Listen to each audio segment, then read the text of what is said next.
Alfredo Sayat, llega el momento Sayat. ¿Qué haces, gato? ¿Cómo va? ¿Cómo estamos? Buenas noches.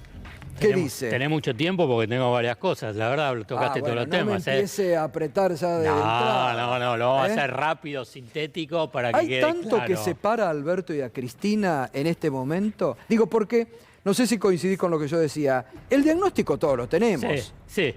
El cómo, ahí hasta Culfas, viste, que le propuso, bueno, estaría un buen punto de encuentro, ¿no? ¿Te imaginas un lindo debate entre Cristina Culfas sobre el libro Los tres kirchnerismos? Sí, es interesante el libro, porque la verdad que plantea debates y yo creo que aquí hay un tema político que, digamos, me excede, pero lo voy a mencionar, y después un debate muy interesante al interior de lo que se llama las políticas heterodoxas. Porque acá no estamos hablando de las políticas de ajuste, las políticas del neoliberalismo, las políticas que impulsó la Alianza Macrista Radical. Acá estamos hablando de las políticas que un gobierno nacional popular, un gobierno peronista, tiene que implementar para impulsar el crecimiento, ese crecimiento que se transforma en desarrollo y bienestar para la mayoría de la población. Y fundamentalmente que dé respuestas a las demandas de su base electoral, que su base electoral uno la puede simplemente en forma esquemática sintetizar, es la de los sectores populares, los trabajadores, los formales, los informales, los sectores medios bajos, los sectores bajos. Entonces ahí se plantea ese dilema, cómo encarar una política económica que permita ese recorrido. Claramente que las políticas neoliberales, las políticas del macrismo, digamos, no tiene que dar respuestas a esa base electoral, sino que su base electoral está constituida de la clase media alta, el gran empresariado. O sea que lo que uno puede pensar, tómese un traguito de agua, vinculado con el tema del salario, poco le importa. Por eso vos cuando analizás qué es lo que pasó durante los 4 años de la Alianza Macrista Radical, es una caída fenomenal, un 20% cayó el salario. Dicho esto, ¿cuál es el punto central? La economía argentina, cuando crece, tiene un problema de dólares. Claro. O sea, que ahí es decir, bueno, ¿cuál es la estrategia para tratar de eludir el problema de la escasez relativa de divisas? ¿Cómo lo llaman los economistas? La restricción externa, o sea, que faltan dólares. Ahí cuando Culfas mencionaba los 3 kirchnerismos, el segundo mandato de Cristina Fernández de Kirchner, o sea, el tercer kirchnerismo, lo que pasó es que se enfrentó, chocó con la restricción externa. Por eso, en noviembre del 2011, se dispuso el control en el mercado de cambio. Claro, que Cristina el viernes dijo, lo llamaron cepo. Exactamente. ¿Pero por qué? Para administrar que faltaban dólares.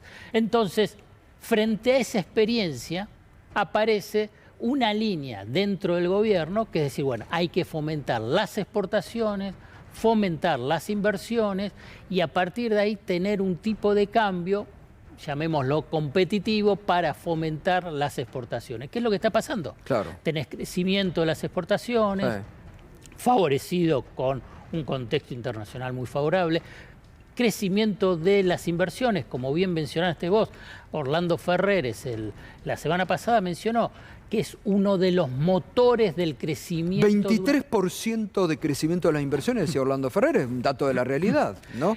Es uno de los motores del crecimiento en el 2021.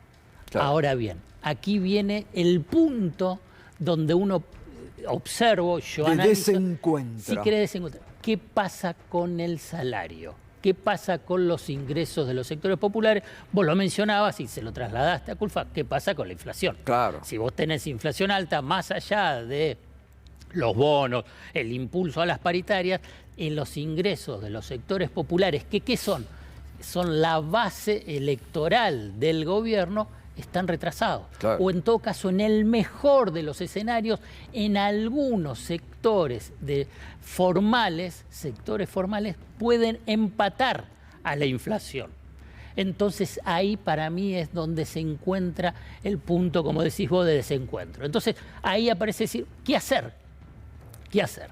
El gobierno, digamos, la línea Culfas, Guzmán dice, tenemos que estabilizar la economía en función del crecimiento económico, va a generar empleo, que es lo que está generando, y cuando empiece a haber competencia en el mercado laboral, porque va a bajar el desempleo, va a aumentar el salario.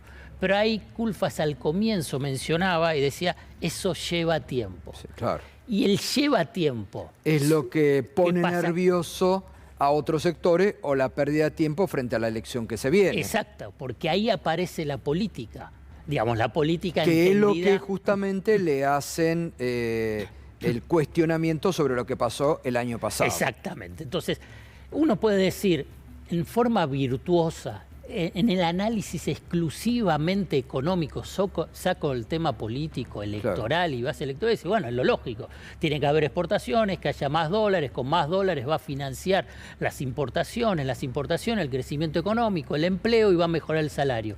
La cuestión es que la dinámica política exige una intervención más importante por el lado de los ingresos, de los salarios. Eso está clarísimo. Pero ¿sabes lo que pasa?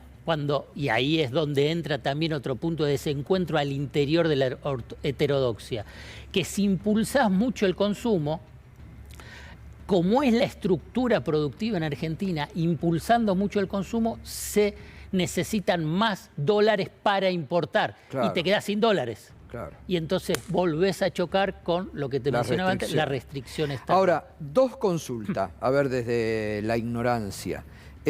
Cuando Cristina habla de bimonetarismo como uno de los problemas de la inflación o los problemas centrales, y después dicen, no, el problema no es la maquinita que dicen, que nos venden, que la maquinita.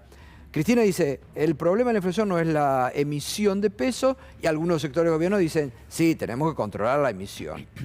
Claro, el tema bimonetario tiene varias facetas, pero el punto central en esto, que yo creo que aquí también aparece ese punto de desencuentro, es cómo lográs que se incremente la demanda de pesos, o en todo caso que el ahorro se vuelque hacia colocaciones en pesos, o sea, digamos, plazos fijos, para hacerlo sencillo. ¿Cómo podés seducir al ahorrista para que se quede en plazos fijos en pesos? Subiendo la tasa de interés. Pero ¿qué pasa cuando subís la tasa de interés? Bueno, se incrementan los costos financieros y a la vez para las empresas. En el gobierno te dice, bueno, pero hay líneas de crédito subsidiadas. Pero no alcanza todo. Y se enfría también la economía, porque si la gente va a meter todo a plazo fijo porque las tasas rinden.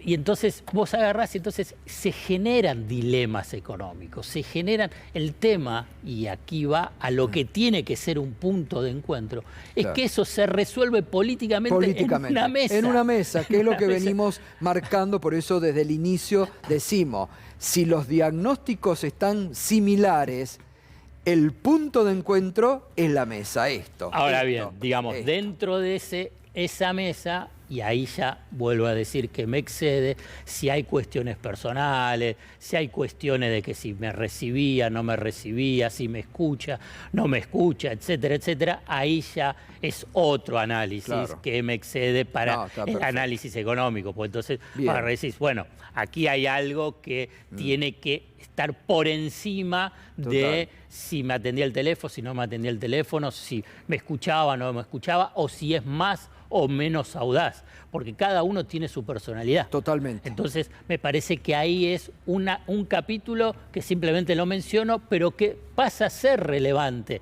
en este debate económico. Alfredo, clarísimo, gracias por aclararnos y ayudarnos a pensar este momento que hay que pensar mucho. Gracias, hasta el próximo lunes. Hasta el próximo.